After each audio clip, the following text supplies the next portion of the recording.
All right, hello. Today we're going to go through, I'm going to just show you quick on how to build an AxeFX patch from scratch. It's pretty simple. Now this is my second try at this recording because I forgot to hit record the first time, so that's great. So the first thing we need to do is get a new patch and fill it up with shunts. And if we just hold in enter, it will shunt all the way across as long as there's a shunt in the first box. Okay.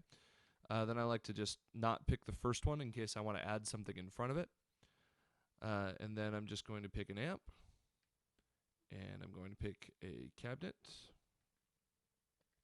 Now at this point, I'm not looking for a specific amp or a specific cab. One of the things that we have to remember here is what you like in real life on a real life amp may not be the best amp on the AxeFX. And I think that that's for a number of different reasons. Which I will not go into in depth. But I think the main thing is we have access to hundreds of amplifier models. Surely there's something we like better than just what we know in our real world, in our very limited real world.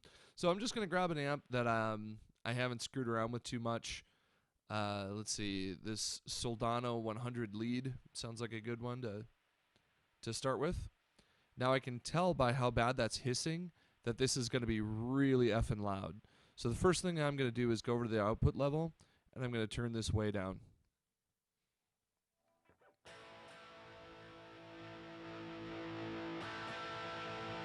Okay. And also my guitar is out of tune, of course. Because why would it still be in tune? Okay, so we're tuned up. And the first thing that we want to do, of course, is take down that output level to make sure that we've got a reasonable volume. I'm going to turn it up just a touch here. Now notice that sounds like junk. That's okay. It doesn't need to sound great right away. I'm going to go to the first page. Oops, second page, I guess. I'm going to take down some of this gain because I don't think I need this much.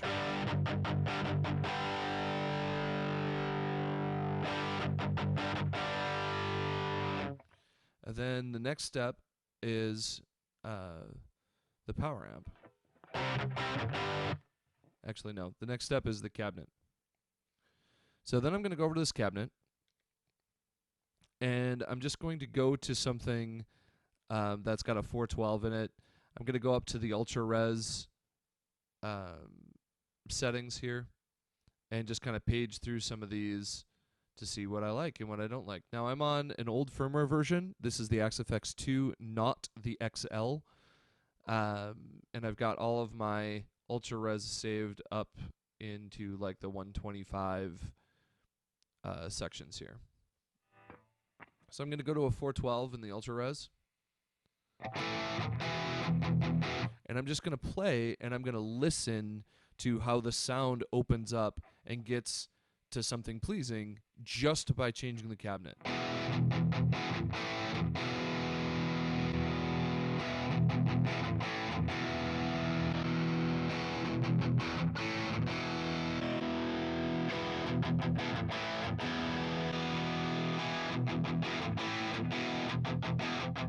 Now, I don't care what brand of cab this is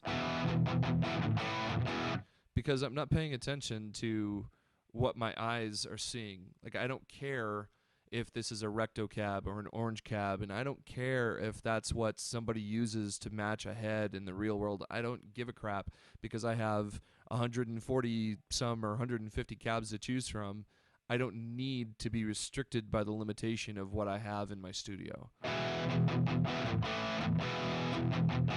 That one sounds pretty good. So I'm just kind of doing this by ear.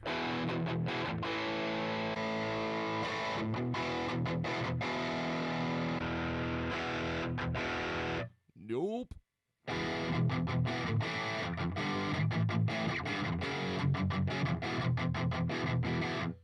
one's pretty good. I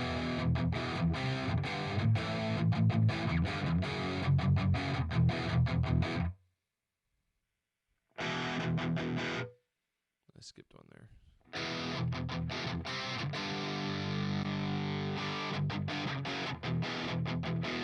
All right, So I liked user 6, I think, the best.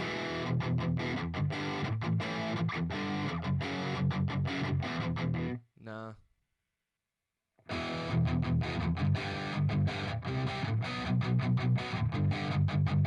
That one's really boomy, but I like it. So now we've got our cab chosen. The next thing that we're going to do is screw around with our master volume and our drive. And what we're trying to do is we're trying to find the balance between the distortion that we want with the kind of power amp grit that we want as well. So I like a lot of power amp distortion. I'm going to bring my output up just a little bit more here so I can hear what we're doing. I'm running through an atomic wedge beside me. And I like to dial these tones in kind of at volume. So we're going to start with a lower master volume. And I'm going to turn this up until I can kind of feel the tubes heating up.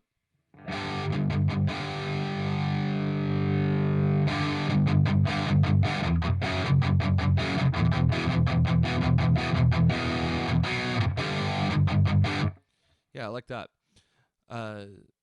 So, granted, the higher your master volume, the little looser your low end is going to be. Now, in the latest revision, in the quantum revision, well, actually, I think this came with like version 17 or 18. There's an algorithm written in there to kind of tighten up that low end on its own. So we could theoretically crank this master volume, take down my output to compensate.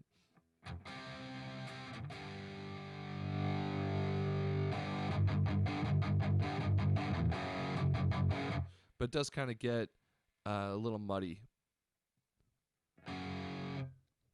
So I'm going to take that. Whoops, what did I just do? I went to the cabinet. So I'm going to take down that master volume. I think we had it at like 3.7, 3.8, somewhere in there. These are not exact values. Yeah, I like the way that sounds. Okay, so we've got our master volume adjusted.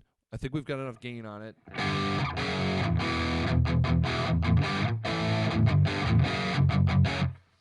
Might actually be a little too much gain, so we'll take just a touch of that off.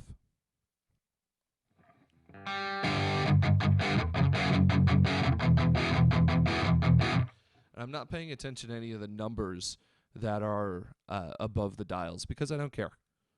It's about what it sounds like, not about what it looks like.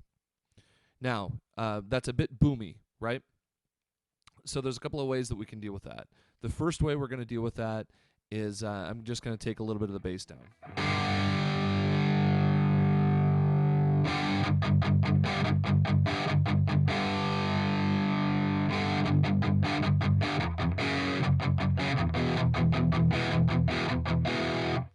Okay, and you can just fiddle with these just to see what it does.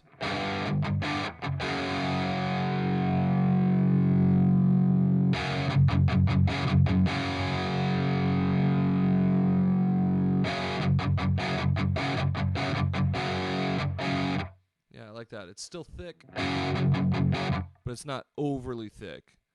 Same with the mids.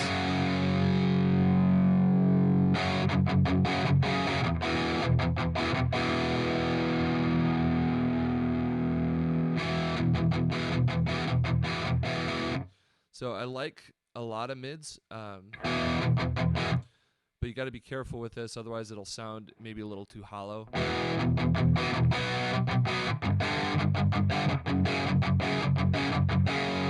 I like that. Maybe see what this bright switch does. Nope, that's not enough.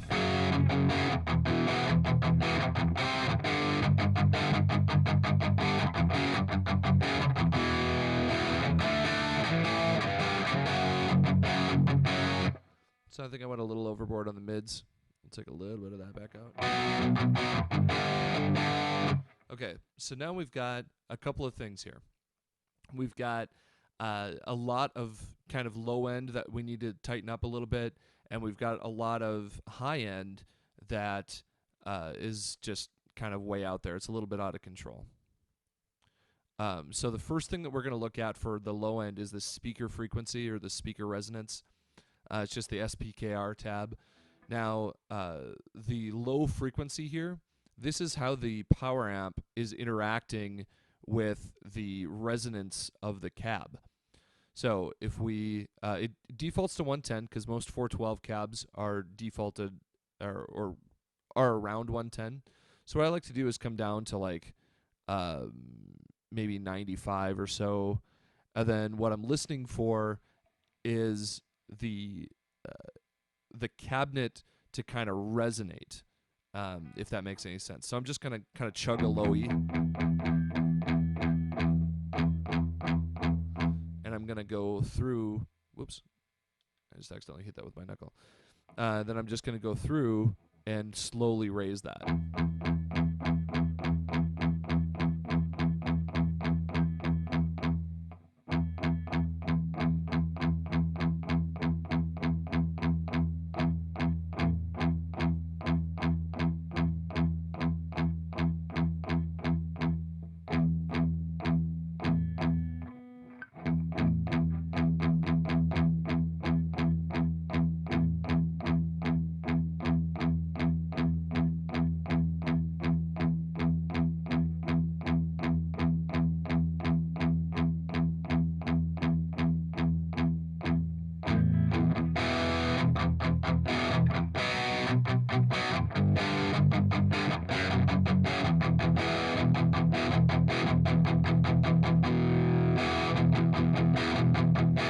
There we go. It just feels like I've got more power out of that cabinet.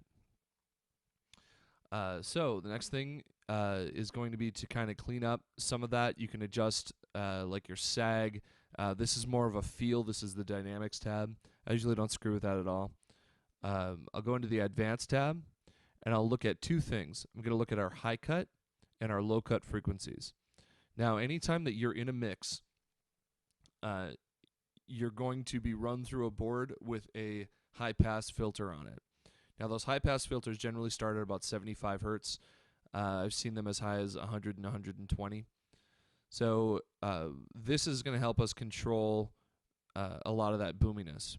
So before the high cut, or the low cut was way down low, right? But as we bring that up, those extended lows kind of go away.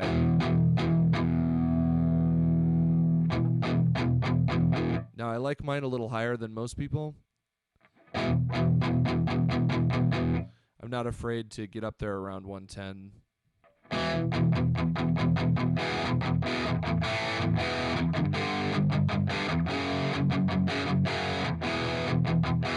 So you can hear how you get a lot more clarity out of it, but the highs are out of control now. So we're going to focus this tone down quite a bit. So right now our high cut is at 9,500 hertz. In my opinion, guitars don't live above 6,500. So you can see, or you can hear how that's going to be coming down. So here's the high end.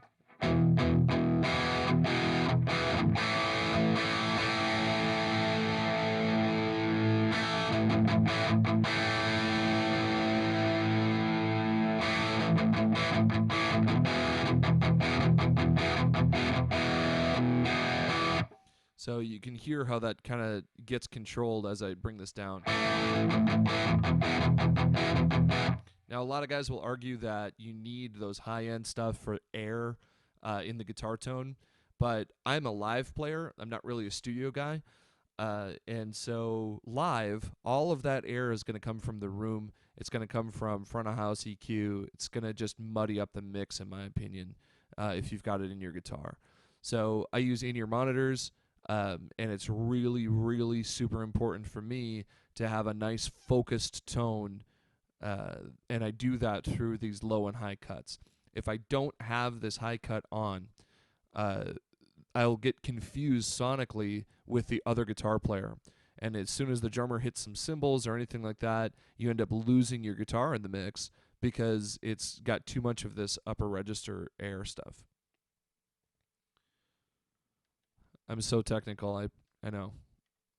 Upper register air stuff. Now, after doing that, we have to refocus or adjust some things on the EQ.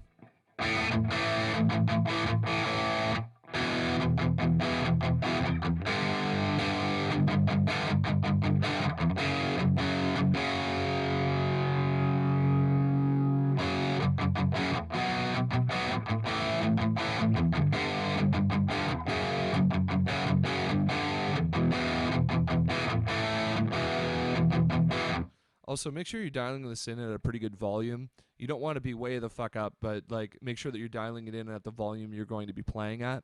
The reason for that is because as you increase the volume, your highs come out, your bass gets low.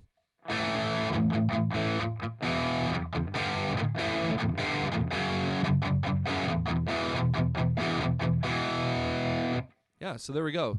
Some minor tweaks on that, but I think that'll fit in the mix. I think that when you hear it with bass and drums and whatnot, it'll really come together. So the key message is A, keep it simple. Don't feel like you have to look at every single option under the sun because you'll end up with option paralysis. You'll tweak and tweak and tweak, and it'll never get any better. So just keep it simple, amp cab, work with any of the dials you would work with on a real amplifier, and then the high cut, the low cut in the advanced tab, and the speaker frequency to a lesser degree. Honestly, you can use that. You can have that just at 110 default and never touch it and still get pretty good tones. I think that's it. And from here, so you can add your delays, you can add whatever you want to. In front of that, you can put compressors in there. A lot of guys will run an EQ, both pre and post cabinet. However you want to do it from there, but I think this is pretty good.